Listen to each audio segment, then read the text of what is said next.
semuanya, perkenalkan nama saya Rahelia Utauruk, NPM 230810060. Saya dari kelas SIB dan saya merupakan mahasiswa dari Program Studi Sistem Informasi Fakultas Ilmu Komputer Universitas Katolik Santo Thomas Medan.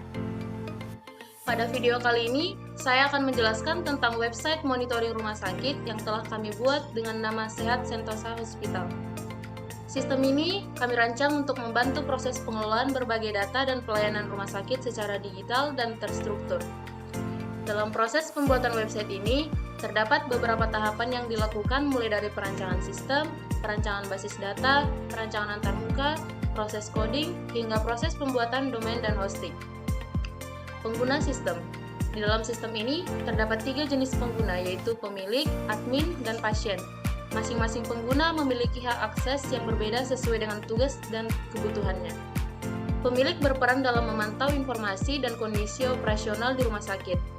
Admin bertugas untuk mengelola berbagai data dalam sistem seperti data pasien, data ruangan, rawat inap, transaksi, dan data lainnya. Sedangkan pasien dapat menggunakan sistem untuk melakukan proses pendaftaran dan mengakses informasi yang berkaitan dengan pelayanan rumah sakit. Pembagian role ini bertujuan agar setiap pengguna memiliki akses sesuai dengan tugas dan kebutuhannya. Bagian utama sistem. Dalam sistem ini terdapat beberapa bagian utama. Yang pertama, data pendaftaran pasien. Digunakan untuk menyimpan informasi identitas pasien yang mendaftar di rumah sakit. Yang kedua, data ruangan, yang digunakan untuk menyimpan informasi mengenai ruangan atau kamar yang tersedia di rumah sakit. Yang ketiga, data rawat inap. Digunakan untuk mencatat pasien yang sedang menjalani perawatan di rumah sakit. Yang keempat, data ketersediaan kamar atau tempat tidur, yang digunakan untuk mengetahui kondisi dan status tempat tidur yang tersedia di rumah sakit. Yang kelima, data transaksi, digunakan untuk mencatat transaksi keuangan yang berkaitan dengan pelayanan rumah sakit. Dan yang terakhir, data pengguna sistem, yang digunakan untuk menyimpan informasi mengenai pengguna yang dapat mengakses website seperti pemilik, admin, dan pasien.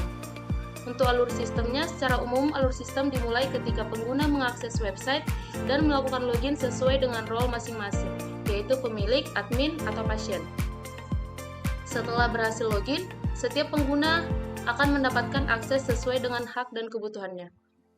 Admin dapat mengelola berbagai data rumah sakit seperti data pasien, ruangan, rawat inap, ketersediaan kamar atau tempat tidur, dan transaksi. Pasien dapat melakukan proses pendaftaran serta mengakses informasi yang berkaitan dengan pelayanan rumah sakit. Sedangkan pemilik dapat memantau informasi dan kondisi operasional rumah sakit. Setiap data yang dikelola akan disimpan ke dalam database dan dapat ditampilkan kembali ketika dibutuhkan. Dengan demikian, sistem Sehat Sentosa Hospital dapat membantu proses pengelolaan data rumah sakit menjadi lebih terstruktur, terkomputerisasi, dan lebih mudah dikelola. Pada video selanjutnya, saya akan menjelaskan lebih lanjut mengenai perancangan basis data yang digunakan dalam sistem Sehat Sentosa Hospital. Demikian pengenalan singkat mengenai sistem yang telah kami buat. Terima kasih telah menyaksikan video ini. Sampai jumpa di video berikutnya.